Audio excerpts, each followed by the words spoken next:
for a little comparison, I put my enforcer on here, gave it a bit of a pull, and just checking the loads against the portable unit. Well, these are some slings that were sent to me by Paul. They're rated at 30 kilonewtons. I'm going to break one with a straight pull first, even though it has a 30 kilonewton rating on it. I don't know what they really break at. And what we wanted to test them for is to see what the difference is when they have a girth hitch.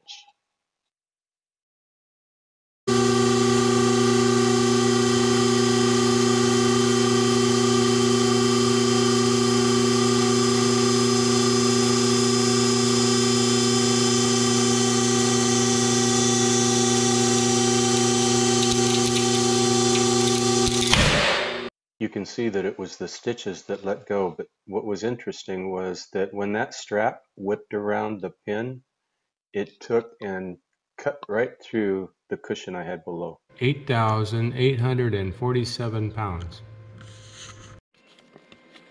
All right, Paul, this is the new one, 5583. Anyway, so now I put it in a girth hitch, as you might put it on a stem, and I think we can all speculate that it's going to break here.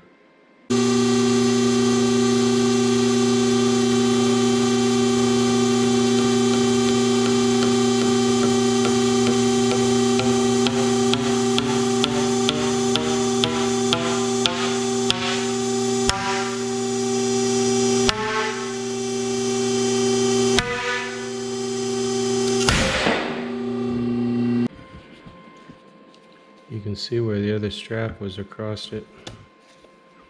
And then I had the sewing on the back side. Okay, Paul, this is the one that I broke originally and I re-sewed. Again, they're rated at 30 kilonewtons. So it broke at 8,847 pounds. And that is about 39 kilonewtons. They're rated for 30 kilonewtons, which is about 6,700 pounds.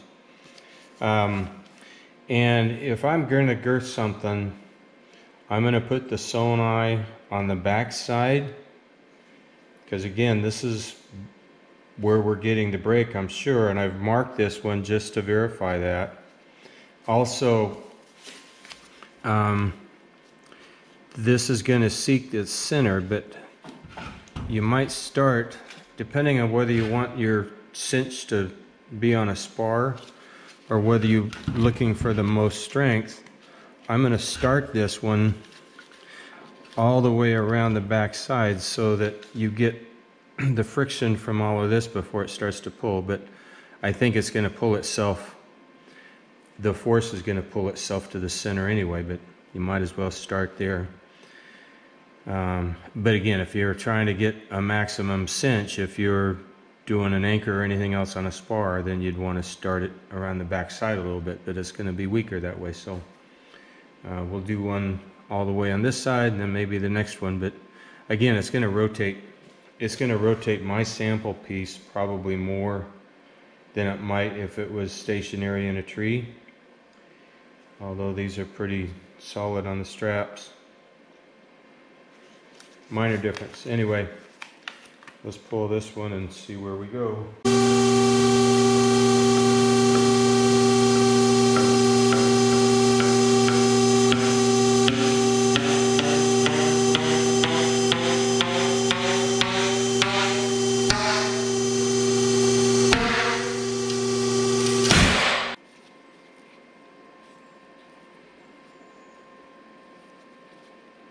Alright, this time it broke down at the other end, down where the pin is. So it didn't even break.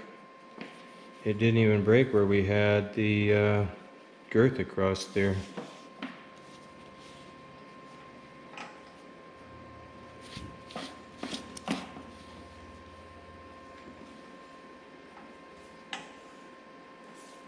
£8,320.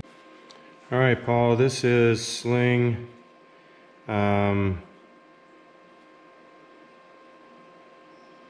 6 6043, and you say it's had lots of use. And what I've done too is I've put the stitching midline. It's not hidden behind the limb. And I've been fairly careless about the way I've wrapped this. So there's a bit of twist here and a little bit of twist right here as it goes through the girth. And we'll see. So, I mean, the weakest one, the greatest disadvantage. So let's see.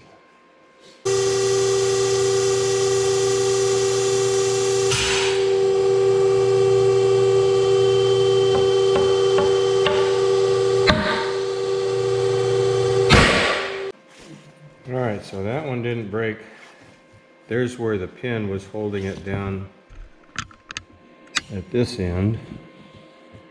And so this one broke right where we had the girth. This one broke, the oldest that we gave the biggest disadvantage to, broke at 6,955 pounds. So this one, I think we would all agree it'd be bad form to put the sewn section right at the girth.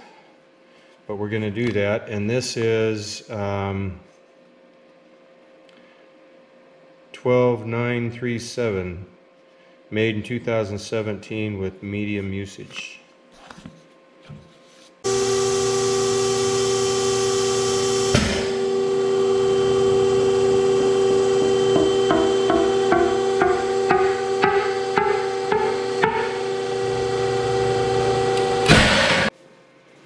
Well, what do you know? Here it is. There's the other half. There's the stitches. And not much happened to the stitches. I think this is just some lint that it picked up. So it broke at the girth, but it didn't break the stitches.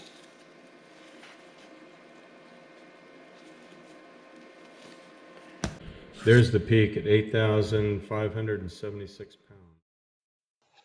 The following are some experiments that were sent to me for hand sewing rope terminations. This is not by any means any kind of a certification or proofing. I just think there's some value to be learned.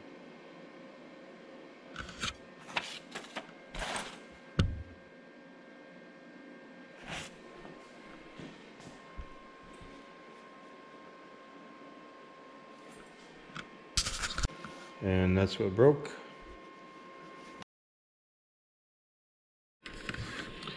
So there we go, 5,978 pounds.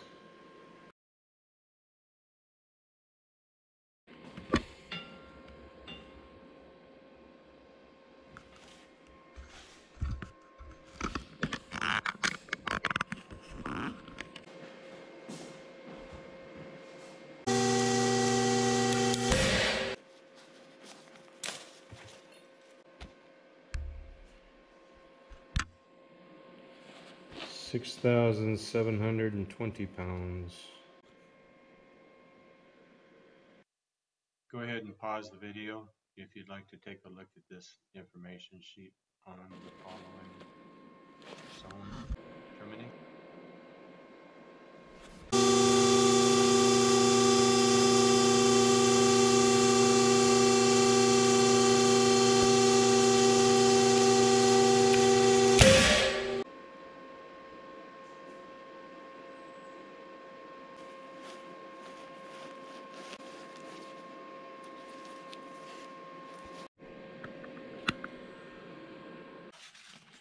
Okay, this is an interesting hand-sewn eye by Matthew Lawrence. And I just need to comment that I don't condone nor do I criticize this experimental process. I know many do. And And if you're one that maybe splices terminations, or you've invested in thousands of dollars with sewing machines as I have that can sew terminations and you feel threatened, well, shame on us for thinking that, because it's anti-innovation and anti-discovery, and I think it's important to keep that perspective. Now, whether this will actually go anywhere and become some kind of a standard, I have no idea. All I care about is that we have an opportunity to innovate. So this is interesting. He's sewn it with 75-pound thread.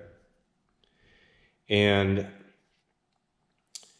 I've often felt that hand sewing should be done completely different than what a sewing machine does. If you can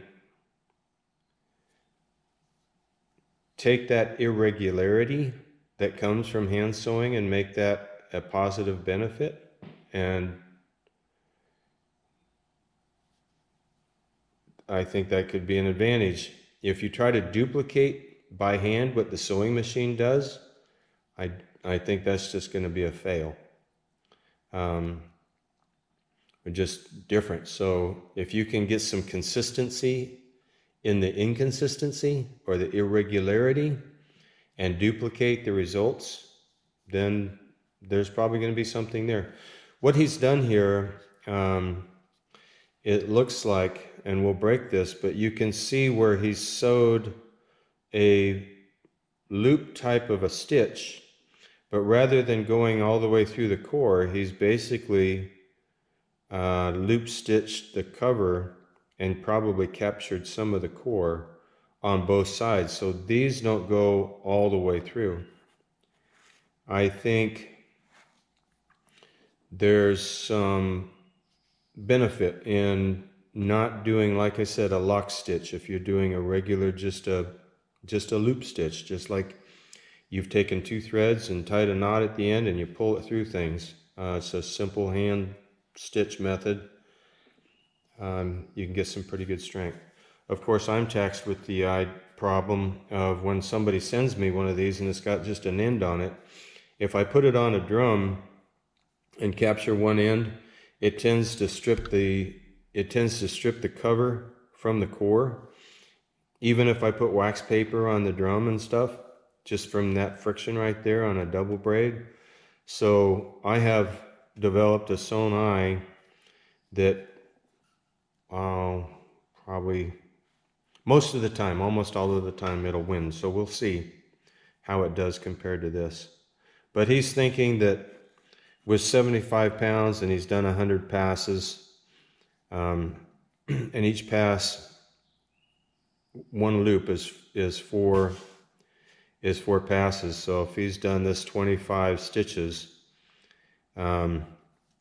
and 25 stitches on each side, he's got 100 passes, so he's thinking it's going to be 7,500 pounds. We'll see.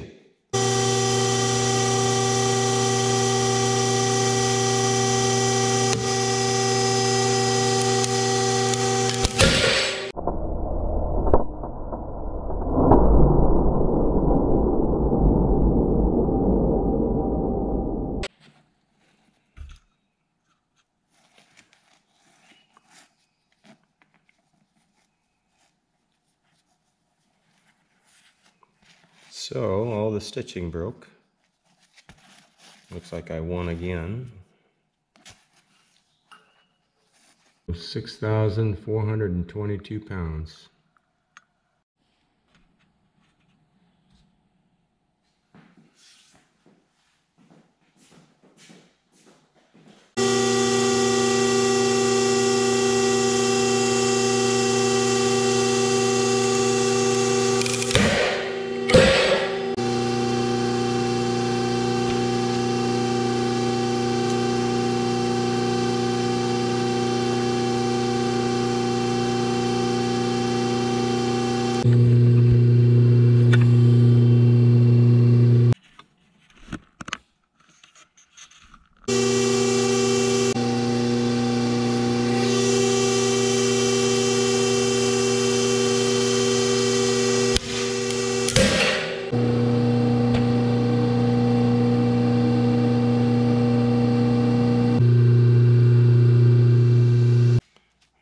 this has some kind of hand stitching. They're basically 50 stitches using 30-pound test thread, evidently. And there's the guesses at 1540 and 1925. Redo this video because I was looking at the line. I don't think it was in view of the camera. So this is 50 stitches of 35-pound thread. He's guessing 1940 and 1540. One has the stitches that run longitudinally, and this one, and I can't tell, I assume this is kind of a lock stitch type of stitch, and this one is just a running type of a loop stitch, because there's the two threads going side by side. The rest of it's just to keep things together, so we'll see which one wins.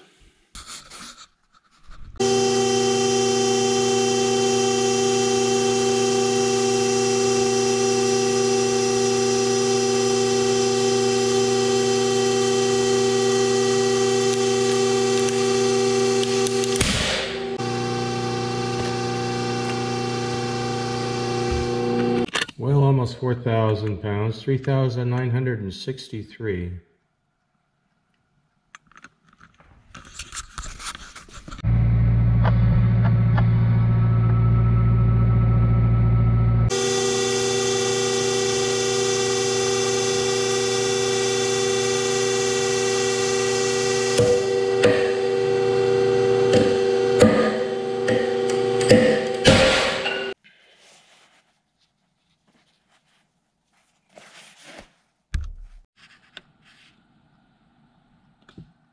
This is an Amstel, 1/4 inch Amstel blue soft shackle, and we're going to break it on the black marks. Put a little bit of tension on that. I had to replace my screw link from the last one. Even though they're tight, sometimes they can get deformed.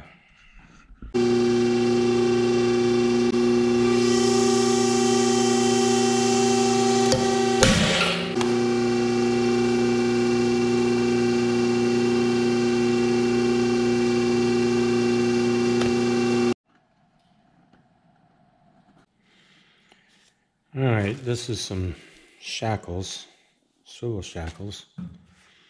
The only rating on them, well, there's no rating, but it's 304 stainless.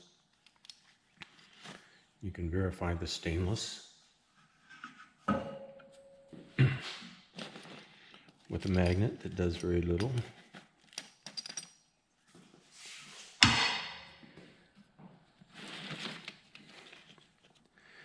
And they're 10mm pins, and I've tightened these down with a pair of pliers, securely tightened. So.